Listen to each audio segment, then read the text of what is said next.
Já estamos de volta com o Gazeta Entrevista. Daqui a pouco eu recebo aqui no programa o deputado federal Werlis Rocha, o Major Rocha, presidente estadual do PSDB. Nós vamos falar das ações do seu mandato, dos temas polêmicos, a lei de abuso de autoridade, que ele votou contra, reforma da Previdência, que ele também é contra nos moldes que foi apresentada. Vamos falar de eleições 2018, as especulações sobre a possível candidatura dele a senador, tudo isso já já.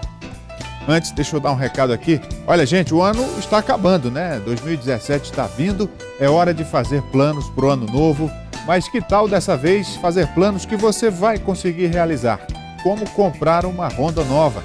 Isso mesmo, com o consórcio Honda você vai conseguir realizar o sonho de ter uma moto nova. Com ele, as parcelas cabem no seu bolso e você realiza a compra ou a troca de forma programada. Já são mais de 5 milhões de motos entregues e o melhor de tudo, você não paga juros. É o jeito mais fácil de realizar esse seu plano. Quer uma Honda Bis 110i? Essa está com parcelas mensais a partir de R$ 133,00 sem juros. Presta atenção, é sem juros, isso mesmo. O seu plano é uma Honda CG 160 Titan? Olha só, parcelas mensais a partir de R$ 184,00 sem juros. Não perca tempo. Vá agora mesmo a uma concessionária Honda, faça o seu consórcio e comece o ano realizando o seu plano. Muito bem, deputado federal Major Rocha, por favor, venha para cá. Boa noite. Boa noite. Tudo bem, deputado? Tudo bem. Aliás, eu quero começar lhe dando os parabéns. O senhor recebeu aí algumas premiações durante esse seu mandato. A mais recente é justamente esse troféu que o senhor traz aí. Do ranking político. O ranking político.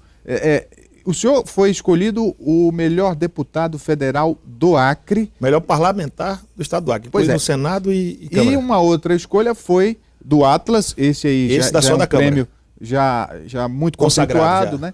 Que o coloca como o 15º de toda a Câmara Federal. Como é que o senhor recebe essas indicações? Olha, Rogério, com muita felicidade, acho que é fruto de um trabalho que foi desenvolvido por um grupo, né? Por pessoas que acreditam na gente e fruto também da dedicação que nós temos, né? Às causas que nós abraçamos. Então é muito trabalho, muita luta, mas graças a Deus isso tem sido reconhecido. 15º pelo Atlas Político, né? E o melhor parlamentar do estado do Acre, segundo o ranking político. Com critérios objetivos, projetos, relatorias, uso da verba parlamentar, tudo isso. Quem escolhe? Como é que se dá? O ranking político ele é fruto desses critérios, né? Tem uma pontuação por projetos, por relatorias, por uso da verba parlamentar, processos que a pessoa responde ou não responde, né? Tem uma série de critérios objetivos. Então não dá para manipular, né? Não tem como manipular. É fácil, qualquer pessoa pode acessar. É www.politicos.com.br. Aí tem lá todos os critérios, é um negócio muito interessante. E a gente vê a opinião de todos os lados. Houve também quem menosprezasse esses prêmios, essas indicações, com o argumento de que, por exemplo, esse aí, ninguém nunca ouviu falar desse prêmio, a primeira edição. Não significa nada, mas enfim, as críticas são sempre normais, né? Mas, Rogério, eu acho que as críticas fazem parte, é um prêmio para mim, o reconhecimento do trabalho de um grupo, não só meu, eu não posso esquecer aqui da minha equipe, da minha família também, que me ajuda muito. E eu acho que esse reconhecimento é importante, é gasolina, como eu disse, no recebimento do prêmio, é o combustível para que a gente possa continuar trabalhando e até trabalhar mais ainda.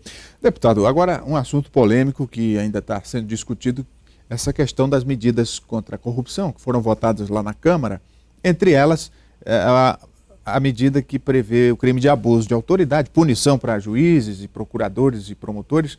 E o senhor votou contra, diferentemente de quase toda a bancada. Toda a bancada criana votou a favor.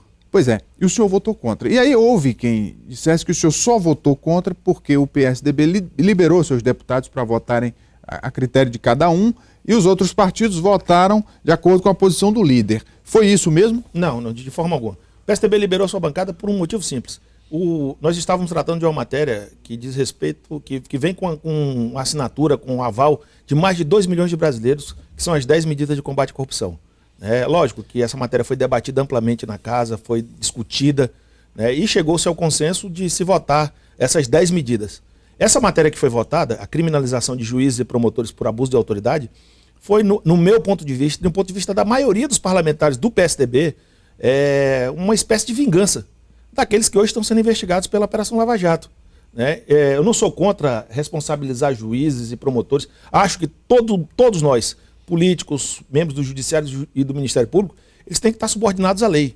E se cometerem abuso, tem que ser punido. Só que naquele momento ali, o que nós tínhamos ali era uma vingança.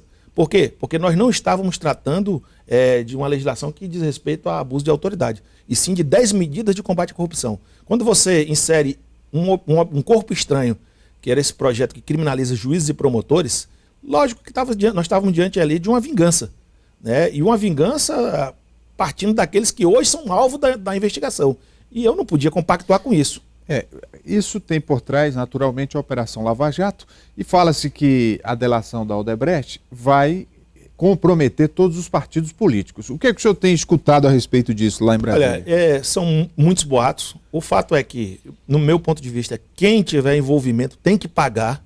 Nós não podemos mais, Rogério, fazer com que a sociedade arque com o ônus. Olha, o Brasil destruíram a economia do país, né? Os esquemas de corrupção são inúmeros. Então, eu acho que, independente de onde estiverem, independente do partido em que estejam, cometer o crime tem que ser responsabilizado. A Veja já publicou alguma coisa relativo à possibilidade de Geraldo Alckmin ter recebido propina. O que é que o senhor pensa disso? Olha, eu acredito que qualquer um que for denunciado vai ter a chance de defesa.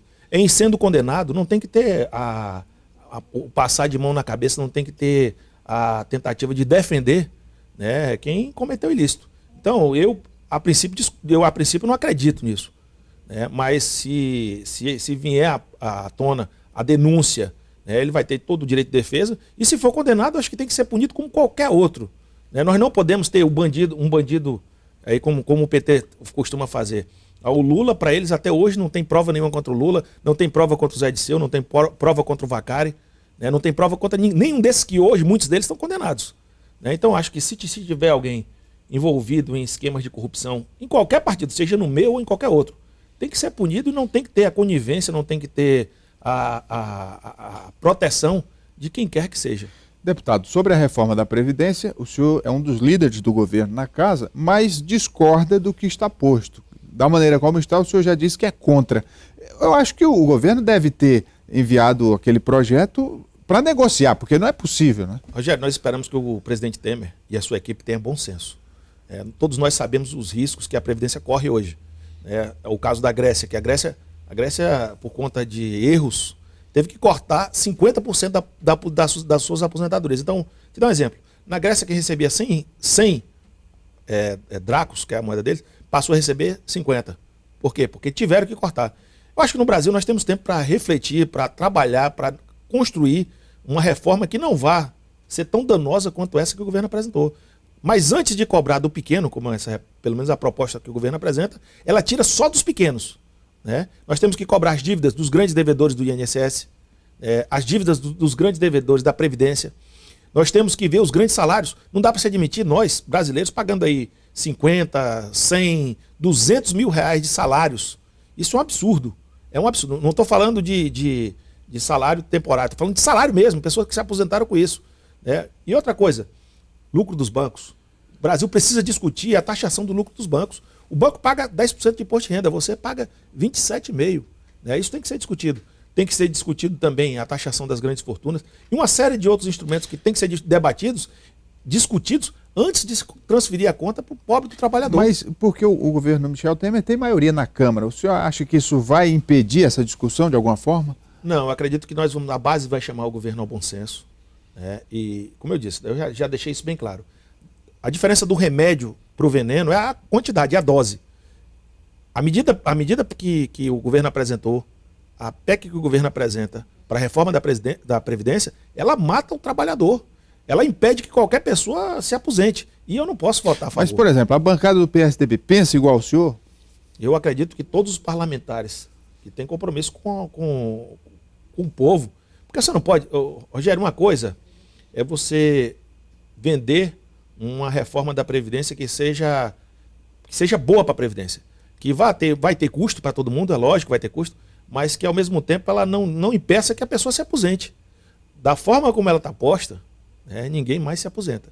Então, assim, da forma como está, eu não voto e nós vamos trabalhar para derrubar. Falar em salário, deputado, o senhor essa semana foi apontado como um dos detentores de salários milionários, porque o senhor é militar da reserva e acumula também a função de deputado federal. Isso, o senhor mantém a sua aposentadoria como militar. Como é que o senhor recebe essas críticas? Estou com muita tranquilidade. O que eu tenho uma aposentadoria da PM, que recebo depois de 30 anos de serviço. Ao contrário daqueles que hoje tentam me misturar, por exemplo, a aposentadoria dos ex-governadores, do senador Jorge Viana, do próprio colega deputado Flaviano Melo, ela foi oferecida depois de 4 anos. Já existem decisões judiciais que dizem que é ilegal. Não sou eu que estou dizendo. Ao contrário da minha foi de acordo com a legislação. Foram 30 anos de serviço. E quando eu deixar de ser deputado, eu vou continuar recebendo essa aposentadoria. Então, são situações diferentes. O que eu tenho é uma aposentadoria de R$9.000, pouco mais de R$9.000, e somo com o meu salário hoje de deputado federal. Agora, eu sou totalmente favorável, e vamos discutir isso e votar, a criação do teto. Não dá para se admitir mais, e nós temos no Brasil, infelizmente, autoridades do judiciário, principalmente o judiciário e Ministério Público, com salário de 200, 300, 400 mil reais. Isso é uma coisa absurda para a realidade que o país vive hoje. Nós estamos numa crise tremenda, onde temos mais de 12 milhões de desempregados, e aí pessoas ganhando 200, 300, 400 mil reais. Deputado, como é que o senhor vê a questão da segurança pública no Acre, especialmente da Polícia Militar, que o senhor conhece muito bem, onde agora esse corte de gastos do governo atinge diretamente a PM, com corte de benefícios para os militares. O senhor está dialogando com essa categoria sobre isso? A PM hoje vive um clima muito ruim. Por quê? Porque hoje os militares aposentados estão sendo chamados a pagar uma conta que não é deles. Para cobrir os rombos do governo estadual, o governo está cortando o salário dos inativos. Veja que entre 13º e o mês de dezembro, esse é um corte permanente. Mas os policiais militares vão perder algo em torno de R$1.700.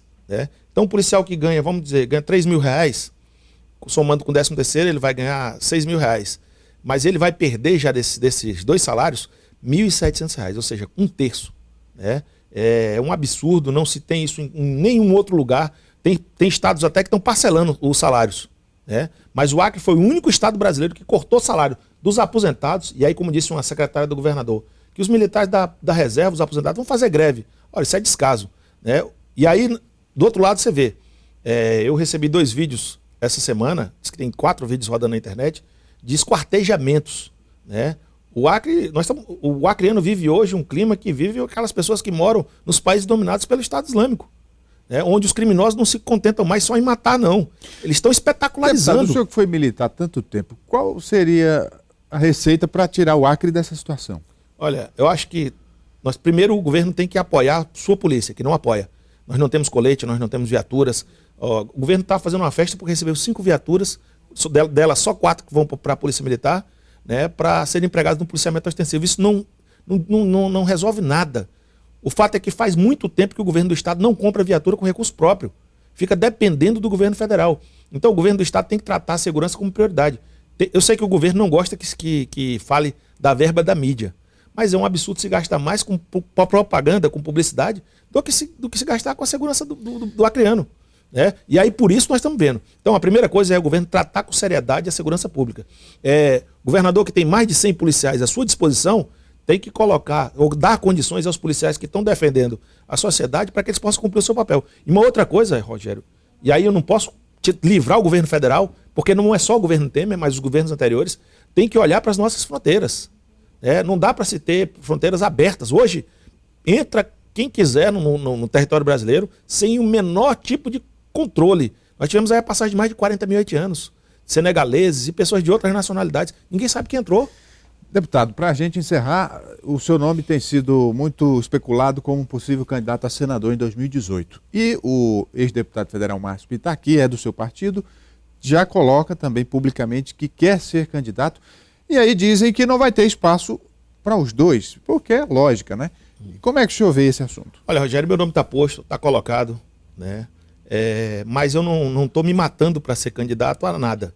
Eu estou focado hoje na continuidade do meu trabalho, meu mandato. Eu quero concluir esse mandato. Eu fui o parlamentar que mais liberou emendas ao longo desses 2 anos. Isso para mim é muito bom. Nós temos emendas desse ano já empenhadas. Aliás, já empenhadas, não, já liberadas.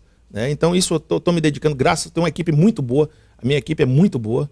Então eu estou focado nisso. Meu nome está posto. uma candidatura ao Senado, mas não estou me matando para isso. Eu acho que quem tem que decidir não sou eu, não é o Márcio Bittar, não é a liderança partidária. Acho que nós temos que, e eu defendo isso, acho que nós temos que ter uma pesquisa. E essa pesquisa, o eleitor vai opinar quem que ele quer para candidatura ao Senado. Mas tem um critério meio que subjetivo, quando se fala que quem tiver melhor na pesquisa e conseguir se viabilizar. O que é se viabilizar? Se viabilizar, no meu ponto de vista, se viabilizar é ter o aval do eleitor. Né? O que nós não podemos é lançar 4, 5 candidaturas, e nessas 4, 5 candidaturas nós vamos perder as 2 vagas do Senado. Então, assim, eu acho que meu nome está posto, uma parte significativa do grupo que anda comigo quer essa candidatura, mas eu não estou colocando isso como uma questão irreversível. Né? Nós vamos colocar o nome está posto, vamos rodar uma pesquisa aí no começo do ano, e aí sim, depois dessa pesquisa nós vamos trabalhar. No começo de qual ano? No começo desse próximo ano agora, sim. 2017. Agora é focar no trabalho, é liberar mais emendas, é ajudar o nosso Estado, é ajudar o nosso povo, é continuar trabalhando, é continuar lutando para que as reformas que aconteçam, elas beneficiem as pessoas, não prejudiquem, como é o caso da reforma previdenciária. Conversei aqui com o deputado federal Werlis Rocha, do PSDB, presidente do partido aqui no Acre. Muito obrigado, deputado. Eu que agradeço. E mais uma vez, Rogério, está feito o convite para você se filiar ao PSDB. Muito obrigado, a todos os nossos telespectadores, né? O PSDB é um partido que está crescendo muito e certamente está de braços abertos. Vamos fazer um intervalo, daqui a pouco a gente volta aqui no Gazeta Entrevista. É só um instante, não saia daí.